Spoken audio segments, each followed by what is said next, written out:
Thank you so much, everyone. My name is Dr. Mourim Boutla, and it's been my honor as a Hoya class of 2020 School of Continuing Studies program in Diversity, Equity, and Inclusion to serve again as an SLI mentor this summer. I'm most grateful for Amy and Ben's stellar mentor matching skills, because it's been an absolute treat to collaborate with Lane Clark and Betsy Zeidman as we mentored Rishika Jerath this summer. Rishika focused on further defining the product market fit for Granular. What is Granular? It is a machine learning measurement tool that helps assess the potential value creation as well as the actual return on impact investment on the financial, social, and environmental levels. I was very honored to have witnessed Rishika's global learning journey and was most impressed by her high IQ and EQ, especially her humility, vulnerability, and grace as she faced and juggled the continuous trade-offs of having to pay attention to so many elements that are required to build a venture. All three mentors wish you, Rishika, the very best as you keep conducting customers' interviews and validation to identify whom your product might be a must-have for. I'll pass it to you. So first and foremost, thank you, Mim, for the kind introduction, and all three of my mentors for making this an incredible experience, honestly. So over to me. Hi, my name is Rishika Jerath. I'm from India and a recent graduate from the Masters of International Development Policy program over at the McCourt School of Public Policy. I've worked in the development space for over 5 years now, and this was across different stakeholders prior to coming to Georgetown. Now, many investors want to invest in innovations that have a positive impact on both people and the planet. However, there is no reliable and consistent way to actually evaluate the impact. This stands true for roughly $2.3 trillion worth of investments that are made in the impact investing space. Granular will change that by introducing a machine learning tool that dramatically improves both the speed and the accuracy of assessing impact investments. As a development professional with Environmental Defense Fund prior to Georgetown, I had to wear many different hats. Specifically, there were decisions to be made with respect to an investment that ranged from the due diligence stage, the strategy, design, and implementation stage, and thereafter to the post-stage stage. At the very beginning of this value chain, I had to analyze viable test beds based on certain success criteria. The tedious nature of this task while integrating complex variables led me to the same point. There has to be a better way to approach this. Human cognition has its limitations when we make assumptions, and machine learning tools can be leveraged here to address this.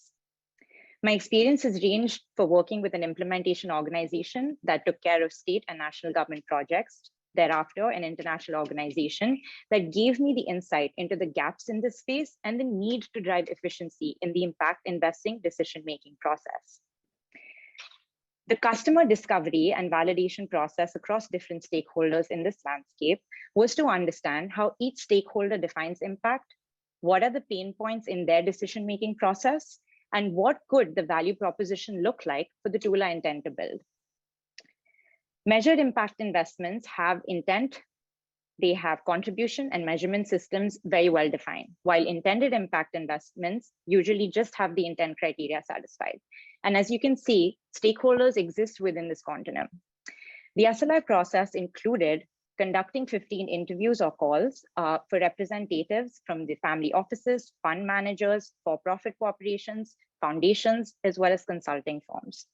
And these stakeholders focus on investments in the sustainability or the ESG space specifically. The interviewees were then further identified as per customer types. So that means buckets of, say, being a potential end user, the ultimate decision maker, the economic buyer, or even potential recommenders or suborders. So for instance, a consulting firm strategy team would see value of using a decision support tool of this nature, integrated with credible data systems. However, they would not indicate the same to the client because it would dilute their value proposition. So this essentially highlighted the need as well as gave an insight into what the features could look like for the minimum viable product. While I'm well on my way to validating the problem, that started during this process. That further validation is going to continue over the next couple of months to understand what the features are and learn more about what the solution could look like. Specifically, questions of the nature that what could an early adopter of this tool look like? The access to the networks and guidance on what the right questions are, what are the pathways to use to seek those answers would not have been possible without the Incubator experience.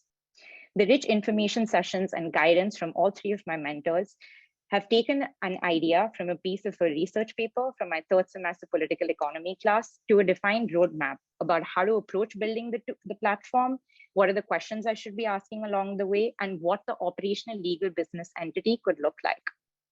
The focus on the next phase of the validation process will be establishing more explicit value, as well as understanding if the product is a must-have or a nice-to-have, and if there are differences in the assessment based on the features in question. Now, I also had a realization that there could be a value proposition for the for-profit space, which is something I intend to explore in the next phase of the customer validation process. I look forward to connecting with people who work in the impact investing space or have a passion for sustainability as I dive deeper into the next validation process.